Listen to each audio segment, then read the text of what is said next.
सो पहले हम लोग देखते हैं spring terminologies. The first one is the solid length. Solid length of the spring क्या कहलाती है? देखिए यहां पर ये जो स्प्रिंग आपको दिख रही है ये अनलोडेड स्प्रिंग है, मतलब इस पे मैंने कोई लोड नहीं लगाया हुआ है। जब मैंने इस पे कोई लोड नहीं लगाया है तो इसकी फ्री लेंथ होगी, मतलब मैक्सिमम लेंथ कितनी हो सकती है अनलोडेड कंडीशन में एक स्प्रिंग की। लोड नहीं लगाया तो स्प्रिंग ऐसे रखी हुई है, that is the free length या अनलोडेड लेंथ। अच्छा, उस पे मैंने लोड लगाया, मैक्सिमम कितना कंप्रेस कर लिया, मतलब मैंने लोड को क्या किया, लोड लगाने पर ये कंप्रेस हुआ, तो ये क्या हुआ कंप्रेस्ड लेंथ। लेकिन देखिए ये जो है कंप्रेस्ड लेंथ, इसमें हर एक कॉइल के बीच कुछ ना कुछ गैप होगी, जैसे यहां पर देख पा रहे हैं। अच्छा, इसमें से कुछ और टर्मिनोलॉजी क्या क्या है, जैसे देखिए ये और ये किसी दो कॉन्सिक्यूटिव आप ले लीजिए, इनके बीच का जो डिस्टेंस होगा ये पिच कहलाएगा। ये जो डी है ये मीन डायमीटर है स्प्रिंग का, और स्मॉल डी यहां पे सपोज करो ये स्मॉल डी है, स्मॉल डी क्या है क्वाइल का डायमीटर।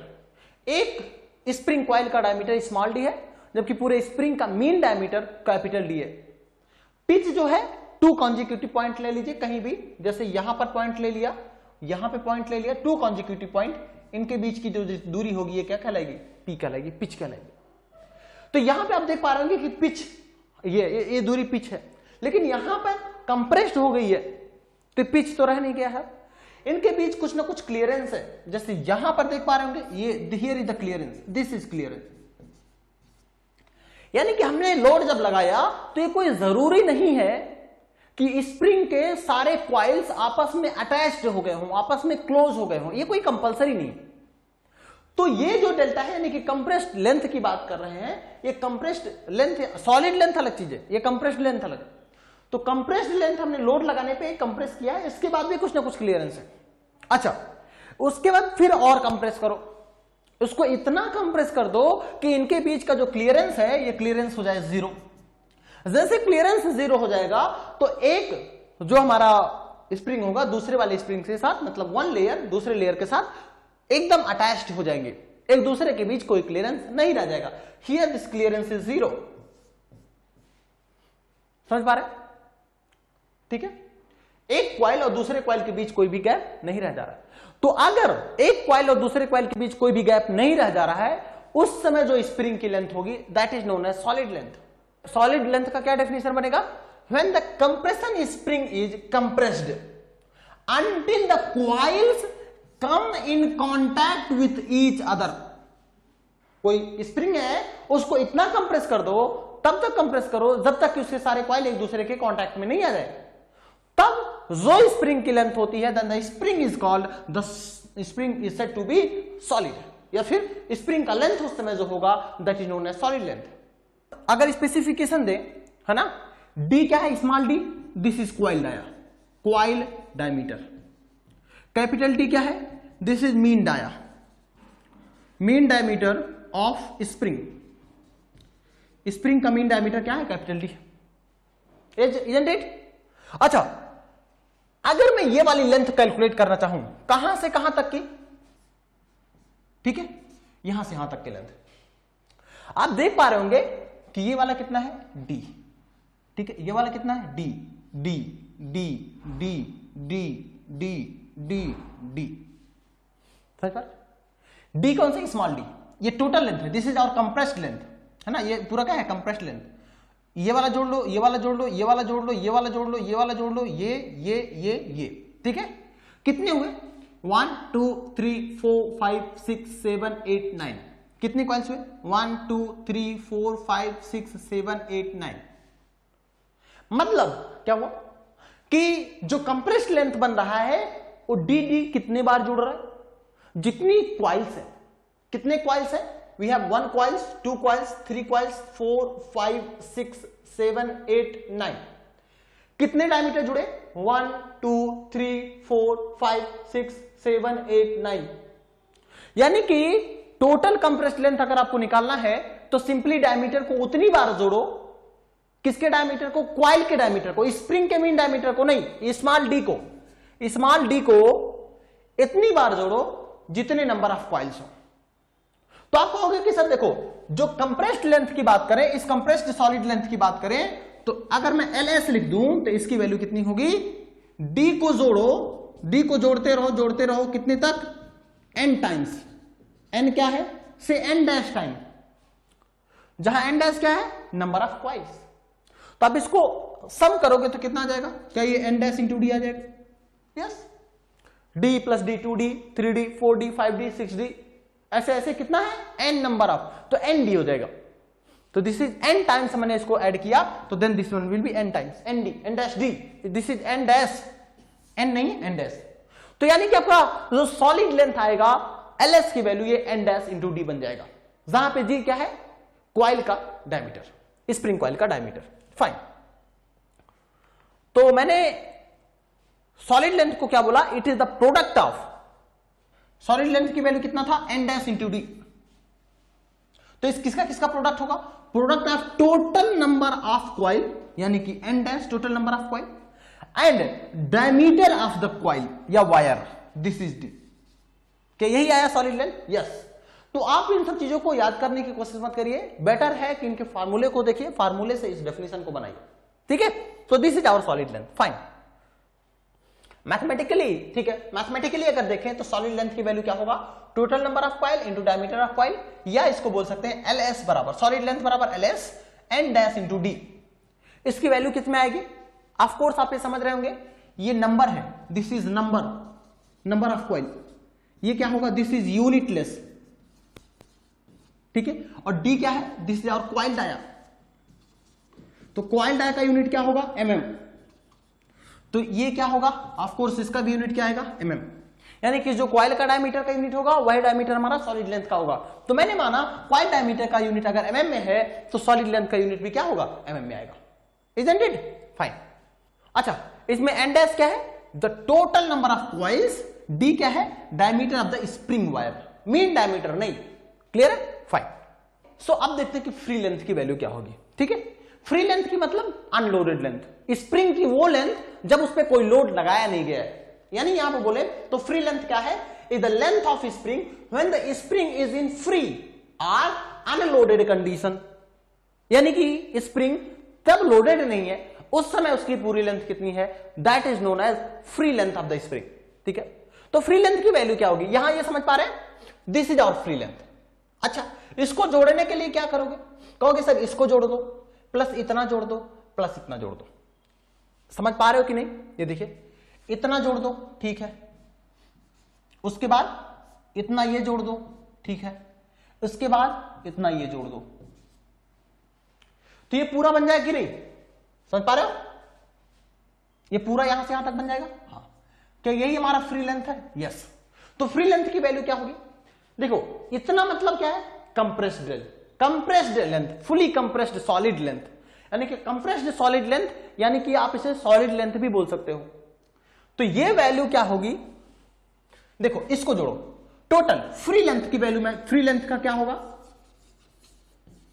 कहोगे देखो सर ये वाला देखो, ये वाला क्या है, सॉलिड लेंथ, तो ये क्या बन गया, सॉलिड लेंथ, इसके साथ और क्या ऐड होगा, ये वाला क्या है, देखिए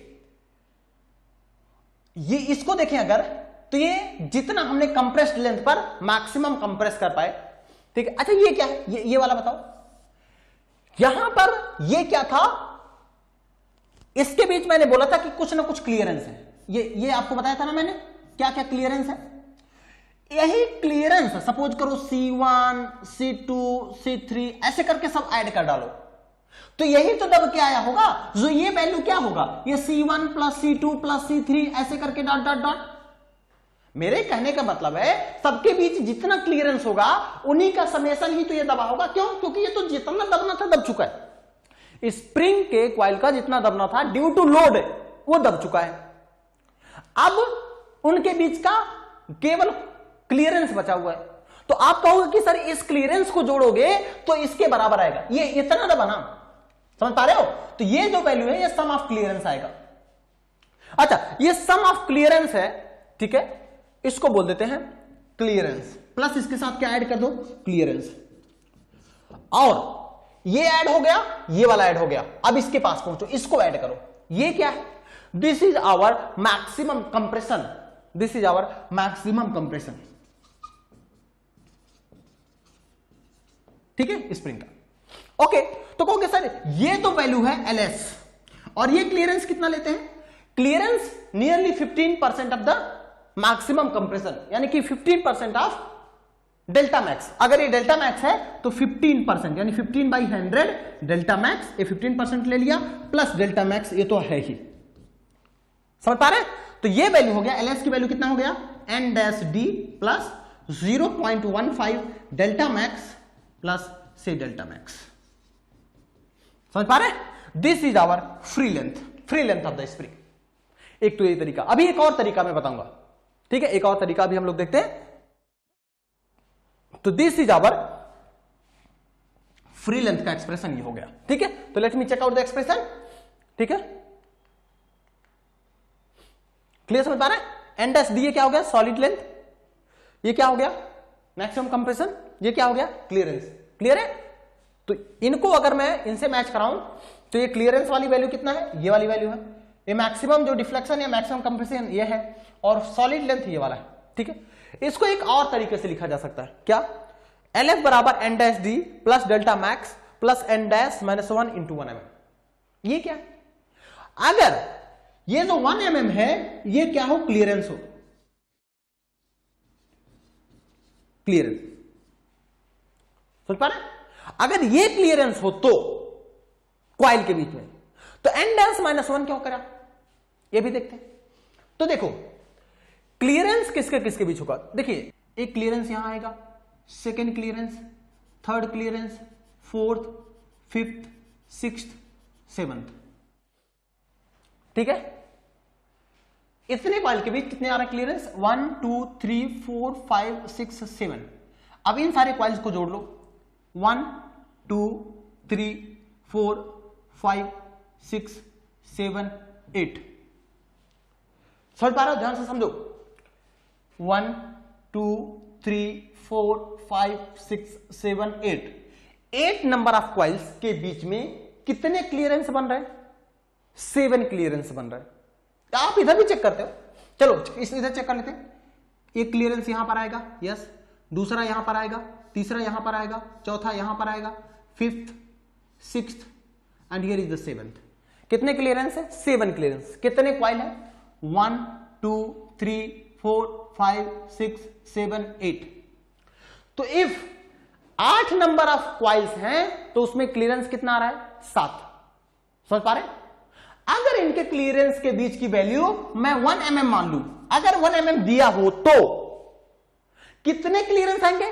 if there are n- number of coils तो कितने क्लियरेंस आएंगे? n-1। अरे भाई 8 थे तो 7 क्लियरेंस, 6 हैं तो 5 क्लियरेंस, 4 हैं तो 3 क्लियरेंस। तो यानी कि अगर n- number of total coils है तो there will be n-1 number of clearance. तो सबको जोड़ोगे तो n-1 इंटू क्लियरेंस। अब अगर क्लियरेंस की वैल्यू मैं 1 mm मान लूं तो यानी कि n-1 जो क्लियरेंस की टोटल वैल्यू है, तभी अब यह है जब ये क्लियरेंस की वैल्यू 1 mm मैं मान लूं। तो ये जो 0.15 इंटू डेल्टा मैक्स मैंने माना था, इसके जगह पे मैं n-1 इंटू 1 mm लिख सकता हूं, जहां 1 mm क्या है? क्लियरेंस है। किसके किसके बीच? कॉइल के बीच का clearance. In this expression the clearance between the two adjacent coil is taken as 1 mm। ये क्लियरेंस है। तो ये वाला एक्सप्रेशन भी सिमिलर समझ पा रहे होंगे। LF this is free length बराबर n-d plus delta maximum plus n-1 into 1 mm, isn't it? तो this is our clearance is कितना? 1 mm, ठीक है। तो ये हमारा हो गया free length. There is one more terminology that is spring index. तो हमारे पास दो चीजें हैं, mean diameter capital D, coil diameter small d। इन दोनों का रेशियो क्या कहलाता है? हमारा स्प्रिंग इंडेक्स, ठीक है। क्या कहलाता है? Spring index is defined as the ratio, किस किस का रेशियो? मीन डायमीटर मतलब capital D to the spring यानी वायर डायमीटर स्मॉल d, ठीक है। यानी कि स्प्रिंग इंडेक्स को C से रिप्रेजेंट करते हैं, C से, कैपिटल C से। तो मैथमेटिकली इसको हम रिप्रेजेंट कर सकते हैं कि कैपिटल C यानी कि कैपिटल C से अगर रिप्रेजेंट करें तो कैपिटल C बराबर कैपिटल D बटे स्मॉल d, यानी यही बना। और ऑफ कोर्स चूंकि capital D is more than small D, तो जो हमारा स्प्रिंग का इंडेक्स होगा C, it is more than 1, it is more than 1, क्योंकि टी की वैल्यू ऑब्वियस सी बात है स्मॉल डी से तो ज्यादा ही होगी, क्योंकि मीन कॉइल डायमीटर है। ठीक है, ये है कैपिटल डी और ये है पिच और ये है स्मॉल डी, ये है हमारा कॉइल का डायमीटर। ठीक है, इसकी वैल्यू कितना होगी, तो nearly 5 to 10। Generally the spring index value ये लाई करता है 5 to 10। अच्छा, इसका यूनिट क्या होगा, ये वाला डायमीटर है तो इसका यूनिट क्या होगा mm, ये वाला डायमीटर है तो इसका यूनिट क्या होगा mm, तो mm बटे mm क्या हो जाएगा, यूनिटलेस। ठीक है, तो स्प्रिंग इंडेक्स का यूनिट क्या होगा बच्चा, it will be a unitless quantity. This is why I have written कि spring index is a unitless quantity. क्यों, क्योंकि it is the ratio of 2 diameters या 2 पैरामीटर्स जिनके डायमेंशन सेम है। तो ऑब्वियस सी बात है जो उनका आउटकम होगा, जो रेशियो का आउटकम होगा वो हमारा यूनिटलेस क्वांटिटी होगा। ठीक है, okay, so we have stiffness या स्प्रिंग रेट भी बोल देते हैं कभी कभी, या कभी कभी इसको स्प्रिंग कांस्टेंट बोलते हैं। ये क्या कहलाता है, stiffness is also known as spring rate और sometime it is also known as spring constant, और इसको मैथमेटिकली हम एक्सप्रेस करते हैं S बराबर W बाई डेल्टा। जैसे यहां पर एक स्प्रिंग है, हमने इस पे लोड लगाया, ये कुछ डिफ्लेक्ट किया, ये हमारा P डेल्टा का कर्व है। ठीक है, ये हमारा ट्रेवल कर्व है, यहां पर लोड कर्व है, तो लोड और डेल्टा का कर्व है। इनका जो एरिया होगा ये स्ट्रेन एनर्जी कहलाएगा, इनका एरिया क्या कहलाएगा, स्ट्रेन एनर्जी कहलाएगा। एनीवे, सो हम लोग क्या करते हैं कि हमें स्ट्रेन एनर्जी अभी निकालने की जरूरत नहीं है, हम ये देख पा रहे हैं कि जैसे जैसे हम लोग लोड की वैल्यू बढ़ा रहे हैं उसी तरह से डेल्टा की वैल्यू में चेंजेस आ रहे हैं। जैसे मतलब डेल्टा बढ़ रहा है, लोड बढ़ा रहे हैं तो डेल्टा भी एलोंगेशन भी बढ़ता जा रहा है। होता ये है माय डियर, जैसे सपोज करो वी हैव अ स्प्रिंग, ठीक है, एक हमारे पास क्या है, ये स्प्रिंग है। ठीक है, जिसका स्टिफनेस K है, इस पर मैं एक लोड लगाऊंगा, से मैंने इस पे लोड लगाया W। ठीक है, इस W लोड से इसमें क्या हुआ, इस W लोड से ये इतना डिफ्लेक्ट हो गया, दिस इज आवर डेल्टा। तो अब स्प्रिंग का स्टेट क्या हो गया, अब स्प्रिंग ऐसे बन गया। ठीक है, तो ये जो हो जाएगा, दिस इज आवर स्टिफनेस, यहां पर स्प्रिंग की स्टिफनेस, दिस इज K, या कभी कभी इसको S से रिप्रेजेंट करते हैं, दोनों तरीके से रिप्रेजेंट कर सकते हैं। तो दिस S या K, this one will B W by delta. ठीक है, ये दोनों से रिप्रेजेंट कर सकते हैं, this is W by delta, से डेल्टा। ठीक है, अच्छा, इसका यूनिट क्या होगा, W का यूनिट क्या होगा, न्यूटन, और ये क्या होगा, mm। तो इसका यूनिट होगा चाहे K S, दोनों का यूनिट क्या होगा, न्यूटन पर mm। समझ पा रहे? अच्छा, if delta is equal to 1 mm, if delta की वैल्यू कितना ले लूं, 1 mm। क्लियर है? तो स्प्रिंग स्टिफनेस से S बराबर W हो जाएगा। समझ पा रहे हैं? क्यों? क्योंकि डेल्टा की वैल्यू मैंने कितना ले लिया है, we have taken this value as 1 mm, ये वैल्यू हमारा कितना है, 1 mm है। तो कितना हो जाएगा, यानी कि स्प्रिंग स्टिफनेस लोड के बराबर होगा तब जब unit amount of elongation produce करना है। तो स्प्रिंग स्टिफनेस क्या बोलेंगे, it is amount of load required. ठीक है, यानी कि अमाउंट स्प्रिंग स्टिफनेस एस क्या है, W है, कब, required to produce unit amount of elongation. ठीक है, से डेल्टा हमारा क्या है, elongation. Unit amount of elongation produce करने के लिए जितने लोड की जरूरत होगी वो हमारा क्या कहलाएगा, स्प्रिंग स्टिफनेस। अच्छा, अगर मैं कुछ फर्दर केसेस लूं, से हियर हमारे पास 2 स्प्रिंग्स हो, एक स्प्रिंग ये है, we have another spring, suppose करो एक स्प्रिंग हमारे पास यहां है। ठीक है, and here is one more spring. ठीक है, एक और स्पेशल केस लेता हूं मैं, और ये स्प्रिंग। ठीक है, इस स्प्रिंग का स्टिफनेस सपोज करो 10 न्यूटन पर mm है। इस स्प्रिंग का स्टिफनेस S की वैल्यू 100 न्यूटन पर mm है। और इस स्प्रिंग का स्टिफनेस से इनफाइनाइट है। इस स्प्रिंग का स्टिफनेस कितना है? इनफाइनाइट है। तो आप ये देखने को मतलब समझ पा रहे होंगे कि अगर सारे स्प्रिंग में 1 mm का इलॉन्गेशन प्रोड्यूस करना है, मतलब कि इस स्प्रिंग को यहां से यहां तक लाने के लिए 1 mm का इलॉन्गेशन प्रोड्यूस करना है, यहां भी क्या होगा? 1 mm, ठीक है, और यहां भी ऑफ कोर्स 1 mm, ठीक है। चलो, तो 1 mm के इलॉन्गेशन को प्रोड्यूस करने के लिए यहां पर कितना लोड लगाना पड़ेगा? कैसे निकालोगे? आपको पता है फार्मूला, S बराबर W बाई डेल्टा। तो W बराबर कितना हो गया? S into delta. S की वैल्यू हमें पता हुआ है, दिस इज 10, ठीक है, और डेल्टा की वैल्यू कितना है? 1। तो W की वैल्यू कितना हो गया? This is 10 Newton. यही मैंने बोला था, S के बराबर ही लोड लगाना पड़ेगा। यानी कि आप अगर देखें तो इस पर कितना लोड लगेगा? इस पर लगेगा 10 न्यूटन, इस पर लगेगा कितना? 100 न्यूटन, ठीक है, और इस पर कितना लगेगा? अगर S इनफाइनाइट है तो यानी कि इस पर लगेगा इनफाइनाइट। कितना न्यूटन लगेगा? Infinite Newton. इस पे कितना लगेगा? 100 न्यूटन लगेगा, और इस पर कितना लगेगा?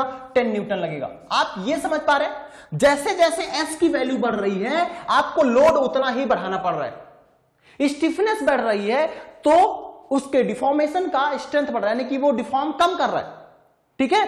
तो S इनफाइनाइट मतलब infinite amount of load required होगा इसको कंप्रेस करने के लिए। इसको बोलते हैं परफेक्टली रिजिड। ये क्या बोलते हैं? Perfectly rigid. ये वो मटेरियल्स होते हैं जिनमें कोई भी डिफॉर्मेशन होता ही नहीं है। इनको डिफॉर्म करने के लिए आपको इनफाइनाइट अमाउंट ऑफ लोड लगाना पड़ेगा। तो स्प्रिंग स्टिफनेस का मीनिंग समझ पा रहे हैं? अगर S की वैल्यू ज्यादा है, मतलब उसी अमाउंट ऑफ डिफ्लेक्शन के लिए S की वैल्यू ज्यादा होने पर आपको ज्यादा लोड लगाना पड़ेगा। तो हम क्या चाहते हैं? स्टिफनेस कम रहे या ज्यादा रहे? हमारा ऑब्जेक्टिव होता है कि स्टिफनेस ज्यादा रहे, अगर हम ये देख रहे हैं कि डिफॉर्मेशन को हमें रोकना है तो, ठीक है। तो डेल्टा की वैल्यू अगर कम से कम रखना है तो we need to put S value as more as possible. Fine. अच्छा, अब यहां पर डेल्टा की वैल्यू आप बता सकते हो क्या? देखो देखो देखो, S बराबर W बाई डेल्टा, ठीक है, डेल्टा बराबर से W बाई S। अगर S की वैल्यू कुछ भी इनफाइनाइट हो, W की वैल्यू कुछ भी हो, S की वैल्यू इनफाइनाइट हो, तो डेल्टा की वैल्यू क्या होगा? 0। यानी कि स्प्रिंग स्टिफनेस अगर इनफाइनाइट हो गया तो डेल्टा की वैल्यू 0 होगा। 1 mm हो ही नहीं सकता, 1 mm हो ही नहीं सकता।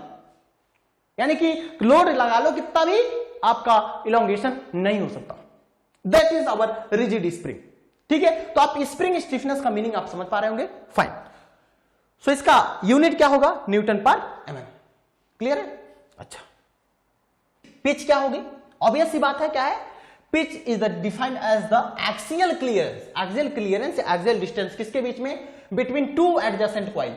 दो लगातार कॉइल के बीच का जो गैप होगा तब जब ये अनकंप्रेस्ड स्टेट में हो, जब ये अनकंप्रेस्ड स्टेट में हो तो उनके बीच का गैप क्या कहलाएगा? पिच कहलाएगा। जैसे ये पिच है, ये पिच है, ये पिच है, ये पिच है, ये सारे के सारे क्या है? पिच कहलाएंगे, ठीक है। In other words, when the spring is free या अनलोडेड कंडीशंस में हो तब जो एक्सियल डिस्टेंस होगा मेजर किया जाएगा बिटवीन टू एडजेसेंट कॉइल, वो हमारा ये कब? तब फ्री लेंथ है, यानी कि जब अनलोडेड कंडीशन है। ध्यान रखना, पिच तभी डिफाइंड है जब अनलोडेड कंडीशंस में हो, यानी कि फ्री लेंथ पे। तो फ्री लेंथ पे जो दो कॉइल्स के बीच का डिस्टेंस होगा वो एक्चुअली पिच कहलाएगा, ठीक है। यानी कि अनकंप्रेस्ड लेंथ के बीच, लेंथ जब होगा उसमें दो कॉइल्स के बीच का डिस्टेंस क्या कहलाएगा? पिच कहलाएगा। अच्छा, मैथमेटिकली अगर इसको एक्सप्रेस करना चाहें तो फ्री लेंथ बराबर pitch time N dash minus 1। ऐसा क्यों? क्योंकि सर देखो ये फ्री लेंथ है, ठीक है। हमने बोला था, आपने कहा था कि अगर ये पी है, पी पिच है, कितने कॉइल्स हैं देखते हैं। Suppose I am taking this is our pitch, this is our pitch, this is our pitch, pitch, okay, here, here. कितने पिच हुए आप ऐड करके बताओ? 1 2 3 4 5 6 7। कितने कॉइल हुए? 1 2 3 4 5 6 7 8। इसको नहीं जोड़ रहे हैं, क्यों? क्योंकि इधर वाला लोगे तब पिच आएगा ये वाला। 1 2 3 4 5 6 7। कितने? 1 2 3 4 5 6 7 8। जब 7 पिच है तो 8 नंबर ऑफ कॉइल्स हैं, समझ पा रहे हैं? यानी कि n नंबर ऑफ कॉइल्स हो। अगर if n dash number of coils हो, नंबर ऑफ टोटल कॉइल्स हो, then number of pitch, pitch कितने होंगे, ये वैल्यू हो जाएगा n डैश माइनस 1, इतने नंबर ऑफ पिच होंगे। जैसे यहां पे 8 क्वाइल थे तो 7 पिच थे, 6 क्वाइल होंगे तो 5 पिच होगा। तो फ्री लेंथ क्या हो जाएगा, इन्हीं पिच का तो समेशन है, ये वाला जोड़ो ये जोड़ो ये जोड़ो, पूरा जोड़ दो तभी तो फ्री लेंथ बनेगा। तो इस नाते जो फ्री लेंथ होगा LF बराबर n dash minus 1 into pitch. तो पिच की वैल्यू क्या हो जाएगा, पिच की वैल्यू हो गया free length LF upon n dash minus 1। और फ्री लेंथ की वैल्यू हमें पता है कि फ्री लेंथ की वैल्यू क्या होता है, n dash into D plus n dash into D plus 0.15 delta max plus delta max, या इसके जगह पे आप लिख सकते हैं n डैश माइनस 1 इंटू 1। ठीक है, ये वैल्यू मैं बता चुका हूं। तो this is our pitch, free length by n dash minus 1। ठीक है, अच्छा अब ये बताओ पिच का यूनिट अगर देखें तो n डैश माइनस 1 क्या है, यूनिटलेस क्वांटिटी है। तो जो फ्री लेंथ की क्वांटिटी होगी वही पिच की यूनिट होगी, यानी कि पिच का यूनिट क्या होगा, इट शुड बी mm, है ना। फ्री लेंथ का लेंथ है ना, तो यूनिट क्या होगा, mm होगा, तो पिच का भी यूनिट क्या होगा, mm होगा।